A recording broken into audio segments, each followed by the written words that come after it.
Akademiks. Can't ride no wave. I think you got an interview going with two of them right now.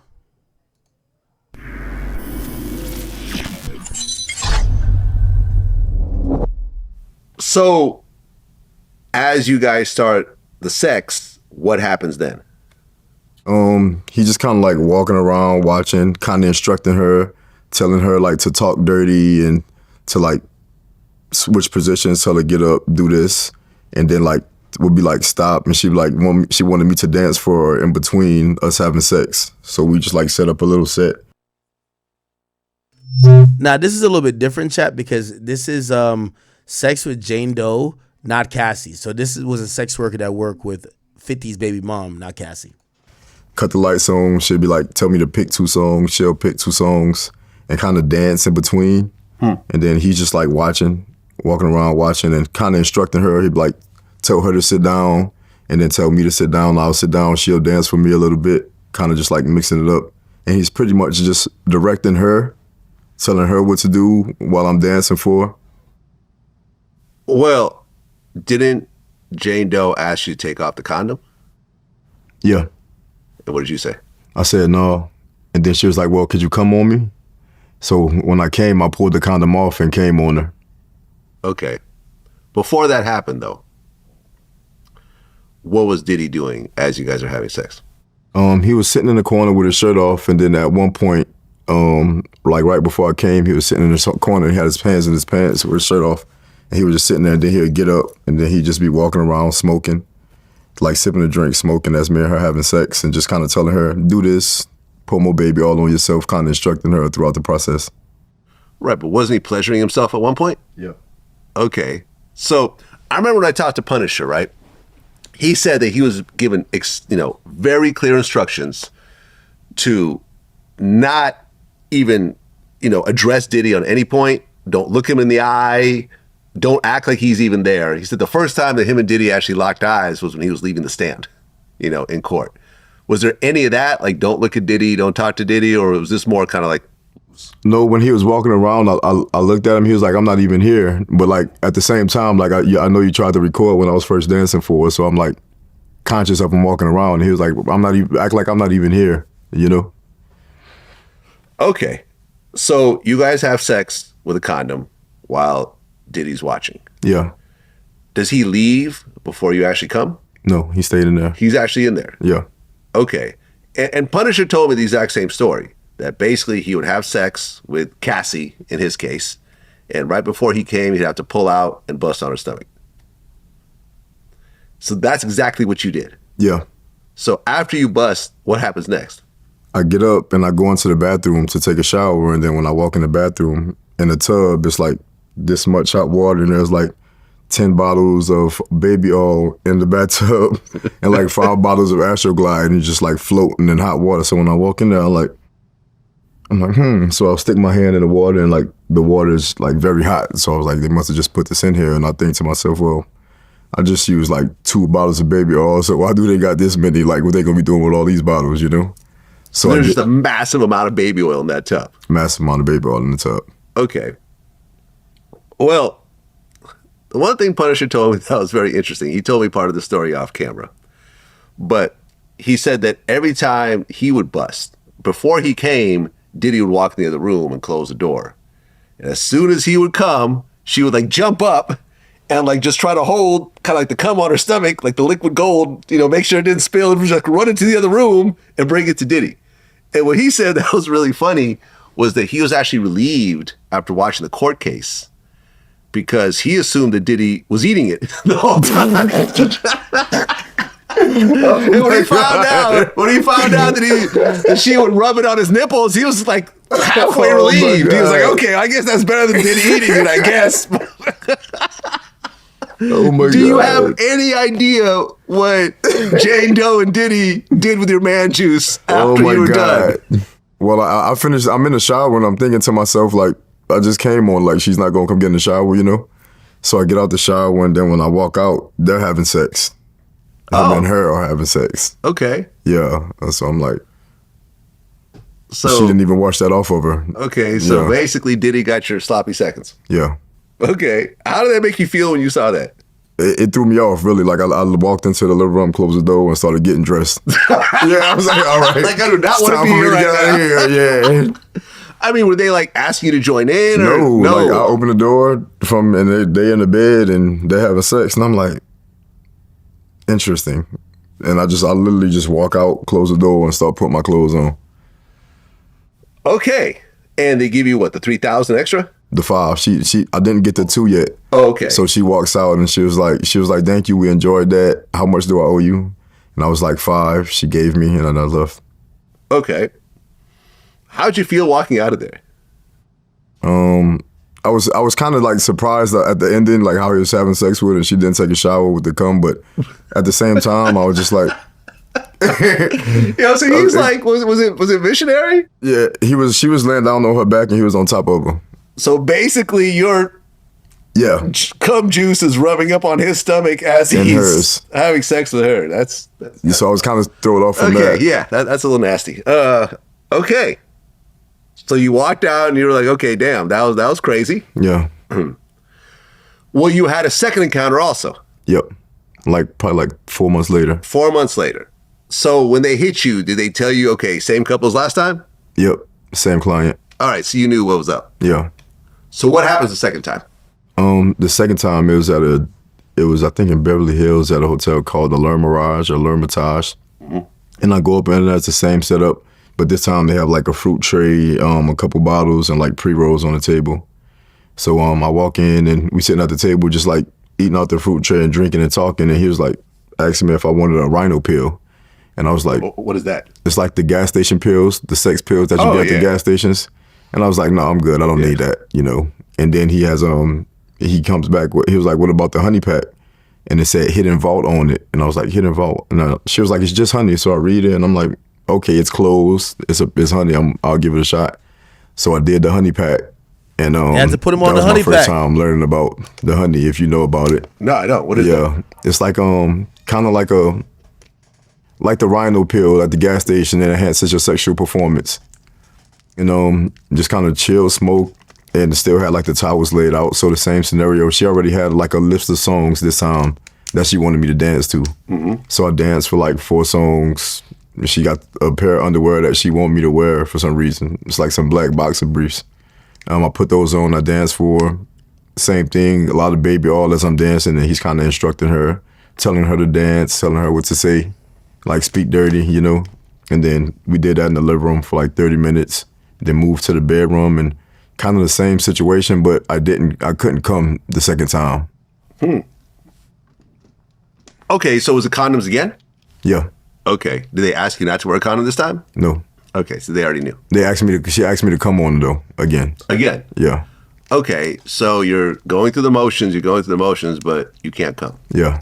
Is it because Diddy's I don't know, it's right because there? he was pacing, or the honey, like the honey is just like a Viagra type supplement that I was hard, but I just couldn't come. Okay. You know? So what happened? At one point you just gave up? Yeah, I was like, it's not working. And she was like, it's okay, I'm tired, you're good. And then I just ended that one. Okay, so you took the condom off. Yeah. Go back to the bathroom again? No, I just took the condom off and started getting dressed. Oh, so you didn't even shower this time? Yeah, and I didn't even shower. Okay. And was Diddy upset at all, or?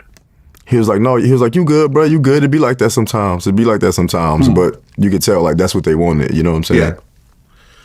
Okay, so you got paid the $5,000 again, or? Yeah. Okay. What year was that? One of them was end of 2023, and one was beginning of 2024. Okay, so 23, 24. August 23, I think it was. Okay. Damn. Now, at the agency, you said that you had a friend who... Yo, how the hell Vlad found... Oh, he found another nigga, too. This is like the third escort adult Vlad film ever star. found. Right. And you worked for an agency called Cowboys for Angels. Right, yeah. Now, what happened around 2016?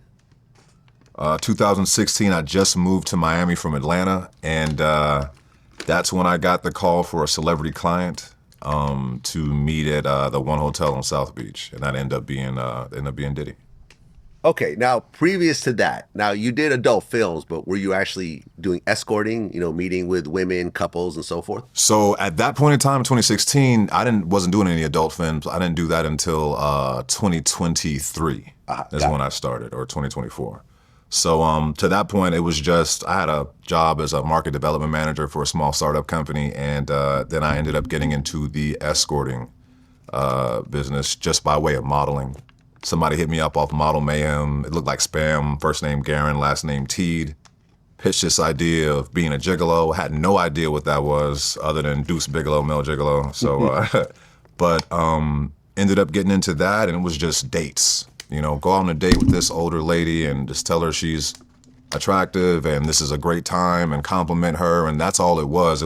I had one point where I went on a date with a lady and she had heart palpitations. Had to take her to these are old. Damn. These are old, these women are, right? So what was for the the most oldest part, woman that you went on a date with? 73. 73. Yeah. Did you guys consummate that? We did not. No, Okay. I'm not a miracle worker. I can't make the dead rise or this. So I was just like, we're gonna eat this. We're gonna eat this Italian food, and that's gonna be it. Okay. But that's how it was. The whole thing was described to me. It was like, this isn't sexual. For sexual contact for monetary gratification. Right. This was just going to be dates and stuff like that. And that's really what it was up until this point in time. Okay, so you're working for Cowboys for Angels, and you get a call that there's a celebrity client, and they don't tell you who it is yet. No, they don't tell me who it is. All they told me was it was a celebrity client, last name Lopez. And then they went on, as I'm on the way to the hotel, they're like, yeah, so just ask for Mr. Lopez. And in my head, I'm like, this is a straight male escort agency. So I'm trying to figure out how does this work into the situation? I'm like, they knew that wasn't my thing. So I'm thinking in my head, like George Lopez or Jennifer Lopez. It could be like, I'm thinking any Lopez celebrity name. Mm-hmm. So then I get to the hotel, and the front desk clerk walks me upstairs. I said, I'm there for Mr. Lopez. Get up there. It's like Latin music playing in the hallway. So I'm really thinking this is a Hispanic person, celebrity, still trying to rack my brain to figure out who it is. And door opens up, and Diddy's just standing there in like a black wife beater and some shorts. And he's like, what's up, man? I'm like, oh. First thought was like, oh, it's Diddy. Like, this is, and then I was like, oh no, it's Diddy. Because at this point in time, people still, those accusations were out there. So I'm like, I had to double take that for a second. But it was chill. Like, walked right in, and it was pretty easy. Got in there, it looked like an episode of Cribs. It was nothing but Ciroc from like bottom to top of the shelf in the refrigerator, drinking Ciroc, sitting, chilling. He offered me a joint, we smoking. He seemed like he was very, very cool guy. He just got off of some knee surgery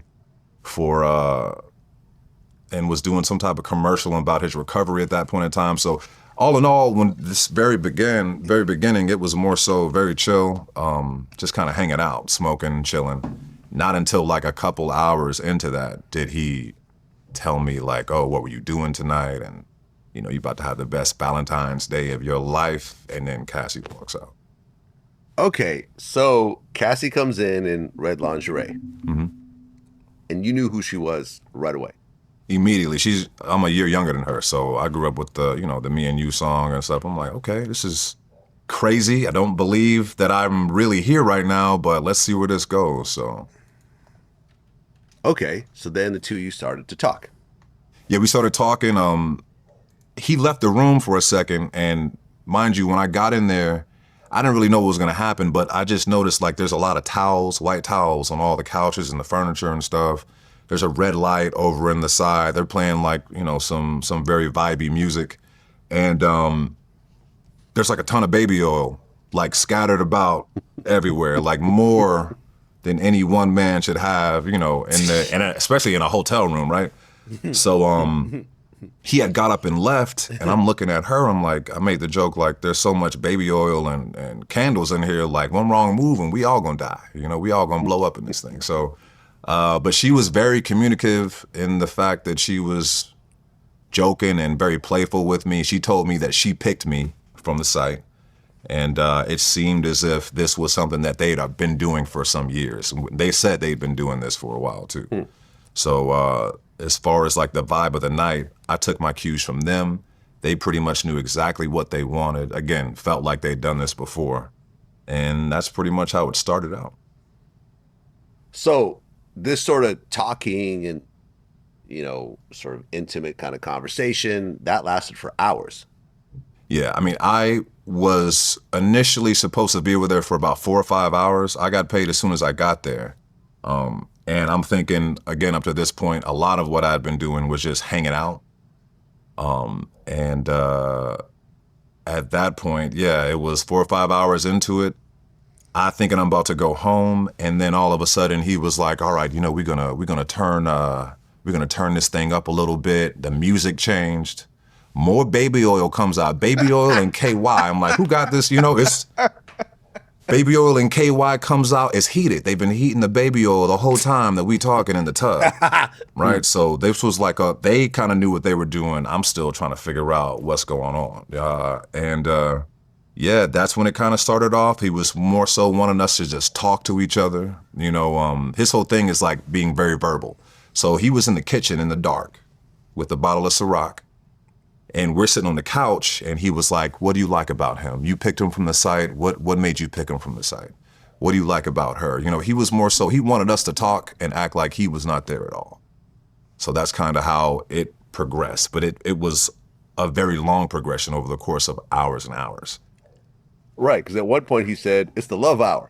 Right. And that's when when the love hour happened and he became Brother Love, then it was like a totally different, the vibe changed. It was more so like the music switched up. He was asking, did he want to refresh drinks and stuff, like a cool host almost, but you can kind of tell like they had some type of formula of where they wanted the night to go. So I was just along for the ride, honestly. Okay, so you guys start with sexual contact in the beginning, and that actually leads up to penetration at the end? Yeah, it was more so just physical touch. So there was lots of baby oil around, as I said before, and he was like, "Okay, why don't you put some baby oil on her?" And then she was like, he asked her, "Do you want you to put some baby oil on him?" So it was more so that talking, caressing, stuff like that for hours, like for an ungodly long amount of time. And at a certain point, she would start to kind of like come towards me to kind of like move things along. And he would be like, no, go back. You know, you just tell him you're moving too fast, you know? So he never was telling anybody what he wanted them to do. He never gave demands to say, touch him, do this. He would say, what do you want to do? Do you want to do this? Do you like that about him? It was all about the verbal cues for him. Okay, so at the end, you guys actually engage in intercourse. Yeah, at the end, about like hour 8 or 9 or something like that. It was What? insane. At the end of the intercourse, though, something specific happens. Right, so he wanted me to finish on climax on her. So, and this was something that she said that she was ready for as well. Again, we've been there for a couple hours. It was a weird thing because at this point in time, I'd never had like another male in the room like that. So when he was like, finish, you got to finish manually. So it was a task. Like, I feel like this arm was significantly bigger than this arm by the time I left, because I'm just like, you know, this is weird. He's literally off to the side, drinking Ciroc, talking about, get it, King. Get it, King. It was just a weird. Get it, King. Get it, King. Imagine a nigga cheering you on to nut. Yo, get it, King. You deserve it, daddy. You deserve it, man. You've been scrambling and scraping all night. It's been hour 9. It's hour 10 in here. You deserve it, daddy.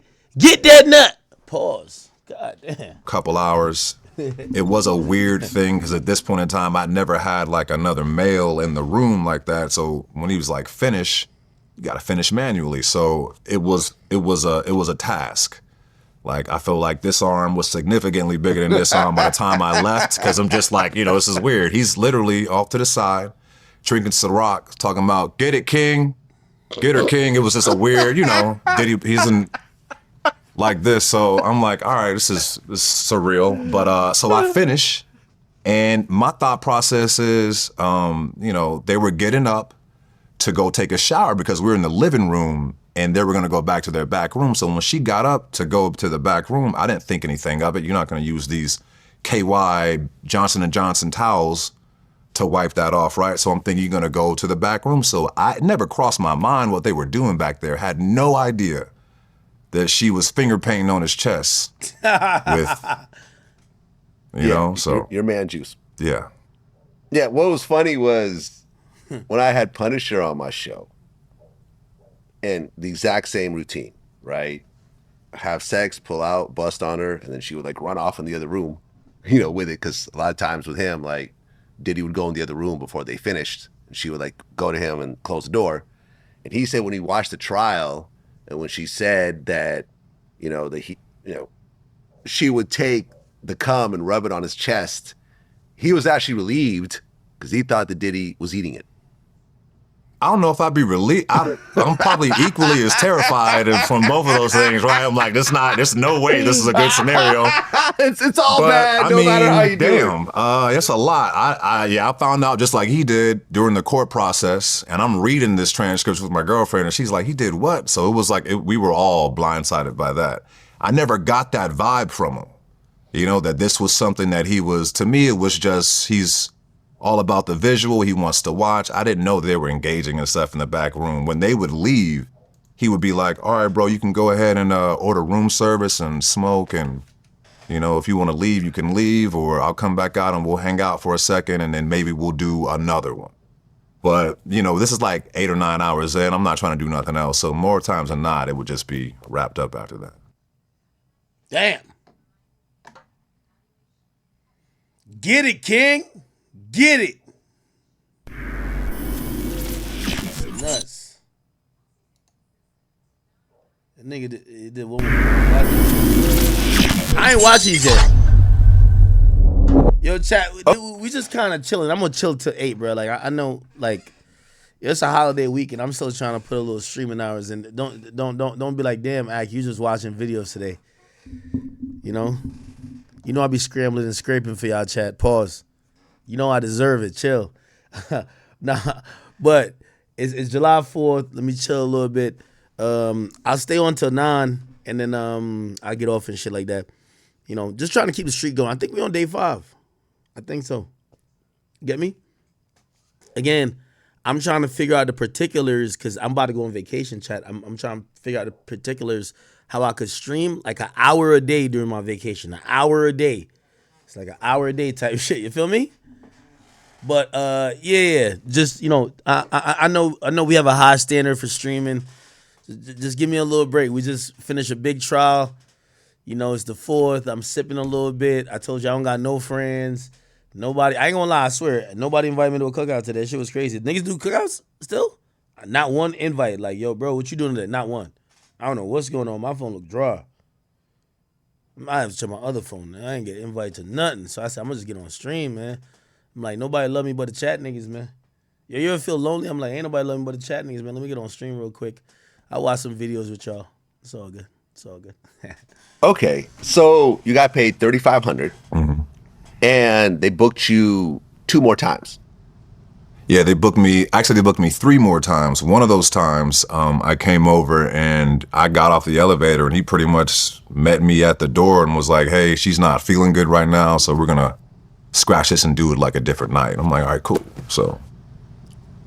Okay, now, as you're getting to the second and third session, it was pretty much the same routine, but certain things were different, because at one point, you guys would be having sex, you and Cassie, and then Diddy would like tag in? Yeah, like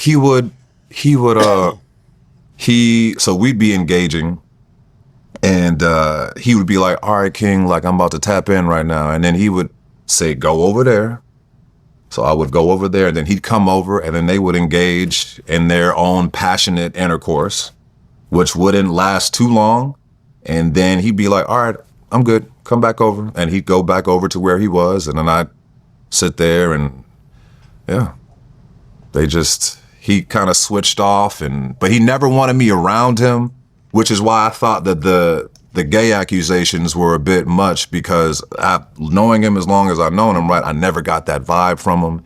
He never even wanted me next to him when this was happening. I didn't want him next to me either, so it seemed like we were all on the same page, right? So yeah, he did his thing. Although rubbing your cum on his nipples is somewhat gay. So I wasn't involved in that. I wasn't involved in that. I know but you yes, weren't, but I'm just saying. Yes. Yeah, what he did, that was diabolical. There's What he that did one behind hill you have closed to get doors. over. You know, to try Picasso to on his dispel that chest. myth. I'm just saying. It's a big hill. It's very steep. It's a very big hill. It's a very steep hill. Now, in the beginning, you and Cassie were using condoms, but that switched at one point. Yeah, I think one time we went without, and to be clear on that, he would always ask, "Do you want to do this without a condom?" And there was a Yo, chat, I'm gonna keep it up being with you, bro. Like, again, yo, I do think Diddy gay and everything, but hearing these sex workers talk about it, yo, Diddy freaky. He gay, he whatever. Bro, he's always asking questions like, yo, you want to do that? Nah, tell him how you feel. Whatever. Go, King, get your nut. Yo, this thing look like the best host in the world. How the fuck is he sex trafficking? The nigga is always asking you how to make you happy. He's not... Nah, bro, I ain't gonna lie to you, man. They railroaded Diddy, bro. He freaky. Because this nigga sound like he's a great host. He's passing you Ciroc. He might pass you a condom. You bought a nut. He cheering you on. Get it, King. You know what I mean? He's like, nah, hold on. Now he telling the bitch to appreciate you. Yo, tell him what you appreciate about him. Damn. What more do you want from me? Like, god damn, bro. Although rubbing your cum on his nipples is somewhat gay. So I wasn't involved in that. I wasn't involved in that. I know but you yes, weren't, but I'm just saying. Yes. Yeah, what he did, that was diabolical. There's What he that did one behind hill you have closed to get doors. over. You know, to Picasso try on to his dispel that chest. myth. I'm just saying. It's a big hill. It's very steep. It's a very big hill. It's a very steep hill. Now, in the beginning, you and Cassie were using condoms, but that switched at one point. Yeah, I think one time we went without, and to be clear on that, he would always ask, "Do you want to do this without a condom?" And they would have a conversation as if I'm not in the room, very calm. She'd be like, "Oh, I don't know." He's like, these guys are tested. And she would ask me, I'm like, "Yeah, I'm tested." And he'd be like, "Do you want to do this?" And she'd be like, "No, not right now." And he would kind of just let that go. He was never forceful in like saying, "You need to do this, you need to do that."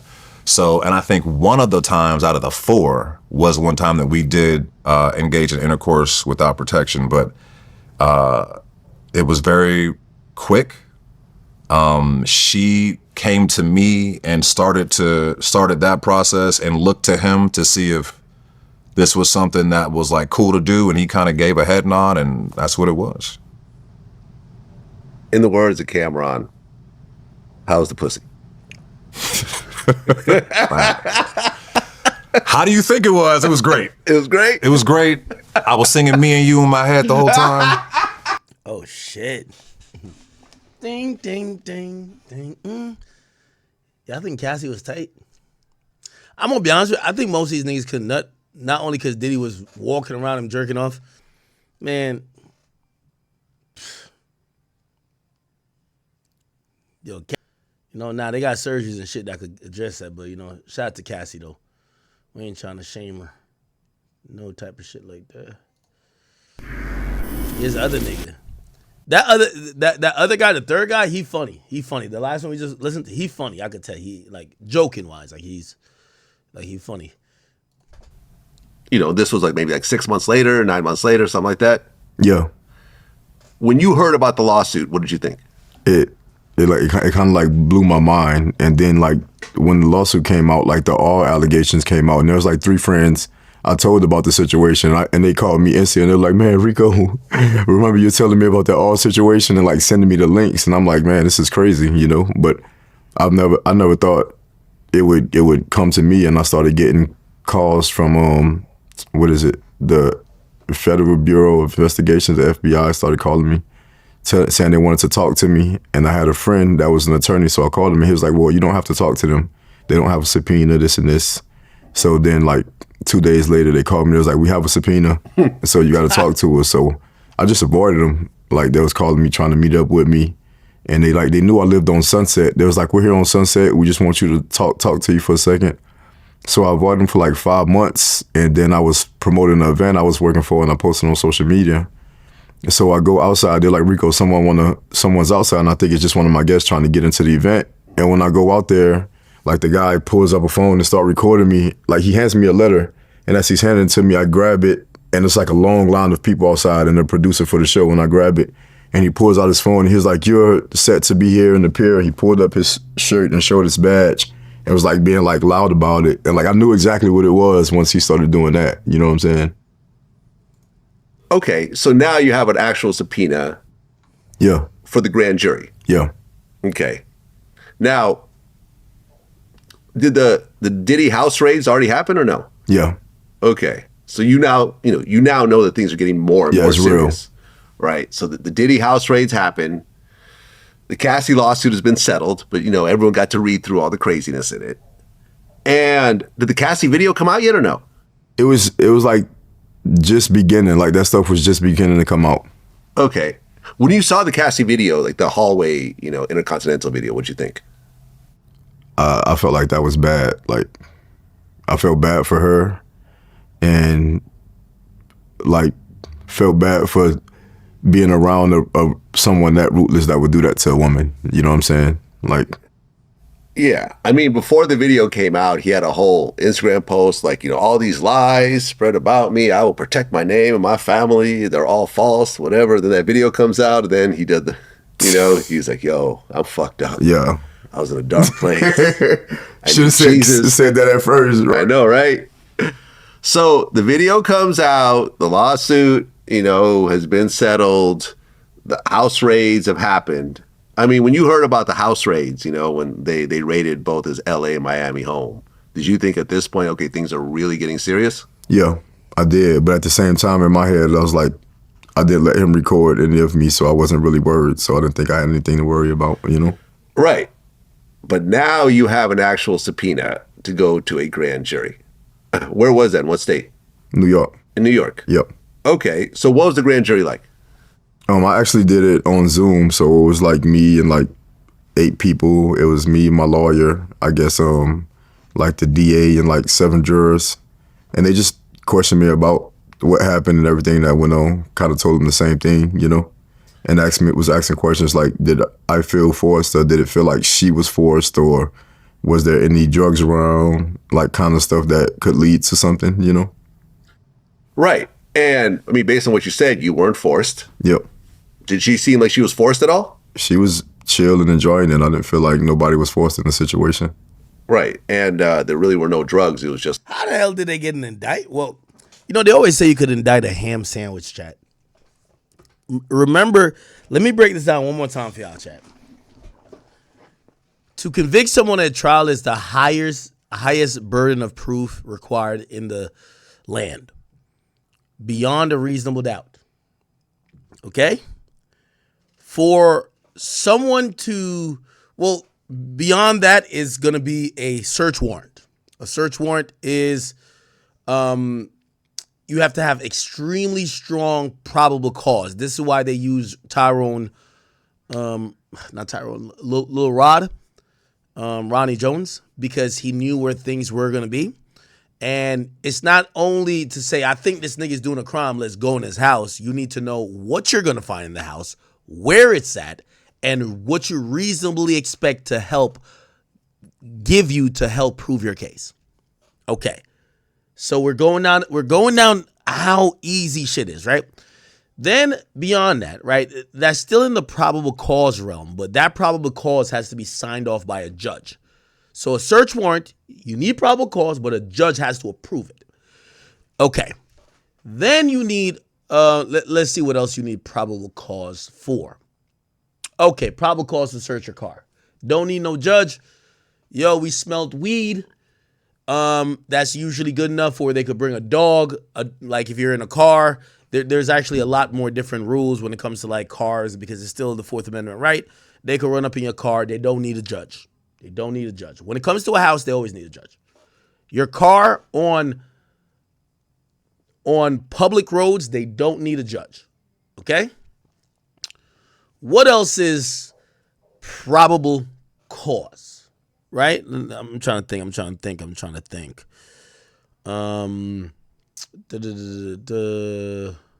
What else? Basically, So my whole thing is why it's easy to indict. So to get an indictment from a grand jury, and in most places, in most precincts, to get a indictment on felony charges, with most places usually require a felony or a serious felony, especially first degree or second degree, they want a jury of your own peers to indict you.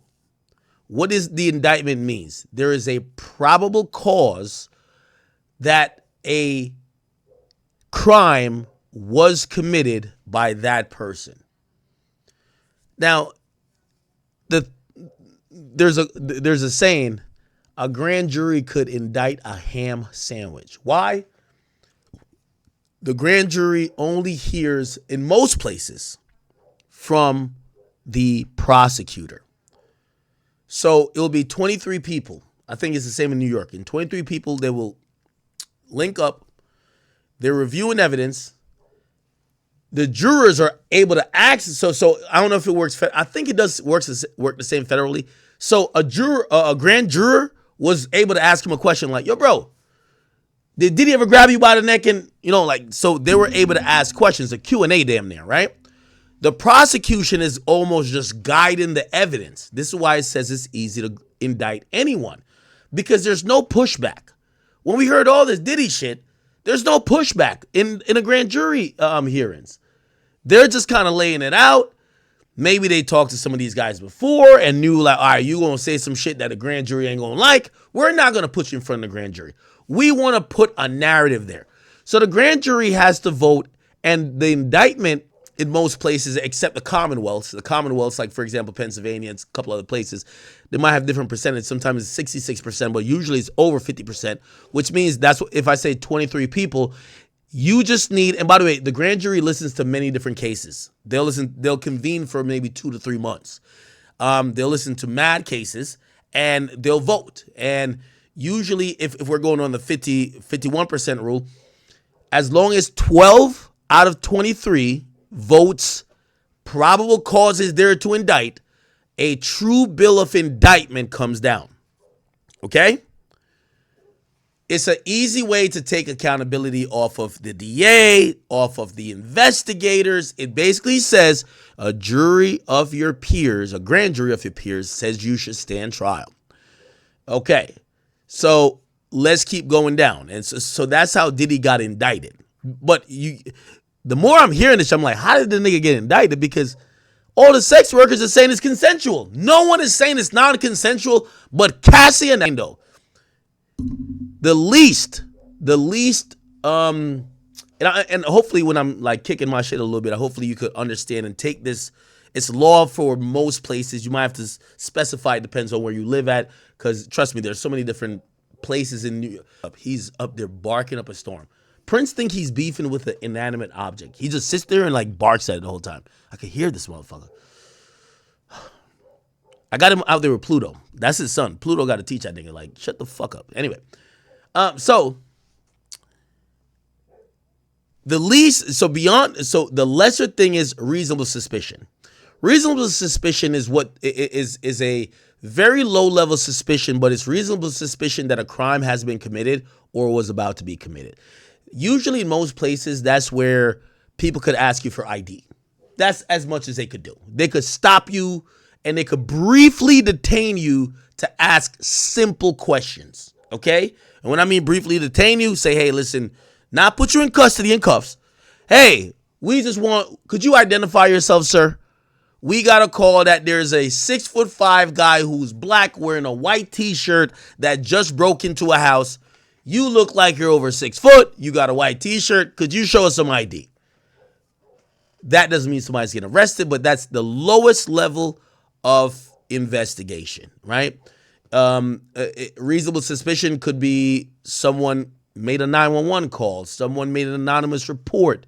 The police are just investigating a crime or investigating some suspicious things, and they have now deemed that a crime may have been committed, and they think, and now they're trying to do that. So again, you have reasonable suspicion at the bottom, right? So that's the cops thinking a crime has been committed, or will be committed, or was about to be committed. Then you have probable cause. Probable cause has been subject of so many Supreme Court cases because probable cause goes into sometimes affecting your constitutional rights, especially your Fourth Amendment right, which is the right against unlawful searches and seizures, right? If they tell you to get out the car and they're going to search your car, that's because they think they have probable cause that, if they see a chopped off head in the back of the car, it's clearly probable cause. We think that's someone dead. We're going to go search the fucking car, my nigga, okay? Clear probable cause. The thing they use a lot when, obviously they've legalized weed a lot in most states, but like if you go to Florida, and I'm pretty sure I just seen D-Thing get arrested for a gun. Probably had in a car. All these niggas who love having guns, love smoking. In a place like Florida, weed is still illegal. The cops comes up. They probably see a bunch of niggas, red eyes. They look like they're up to no good.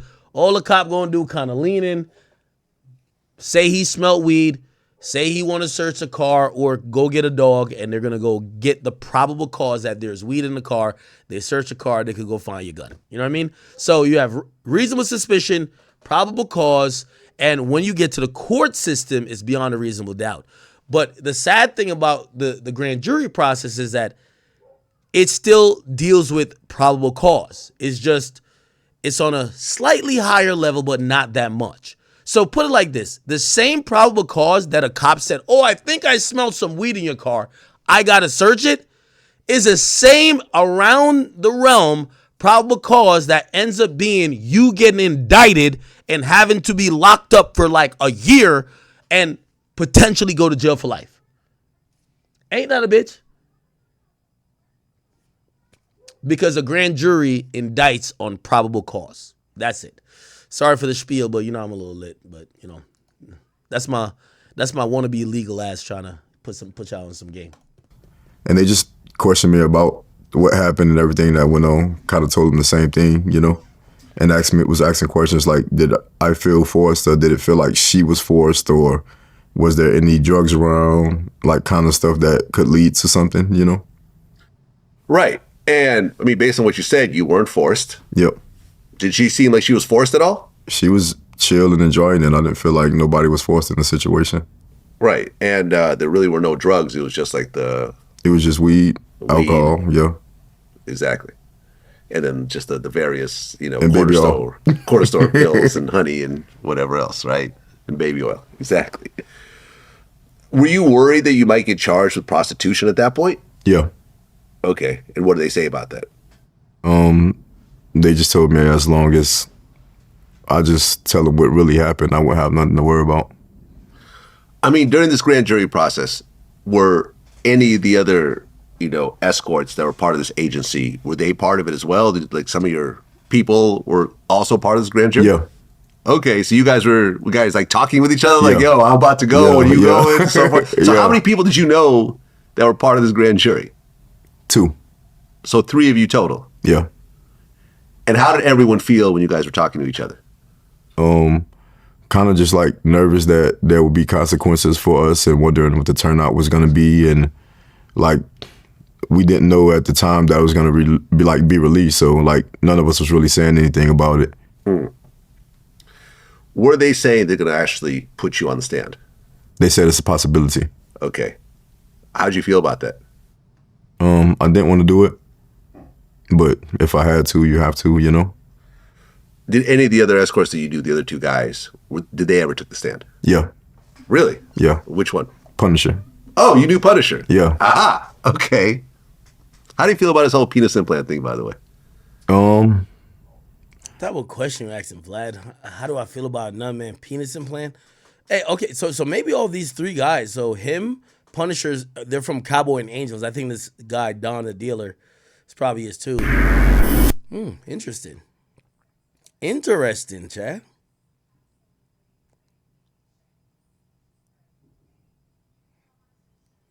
Yo, Adam and Lena did an interview.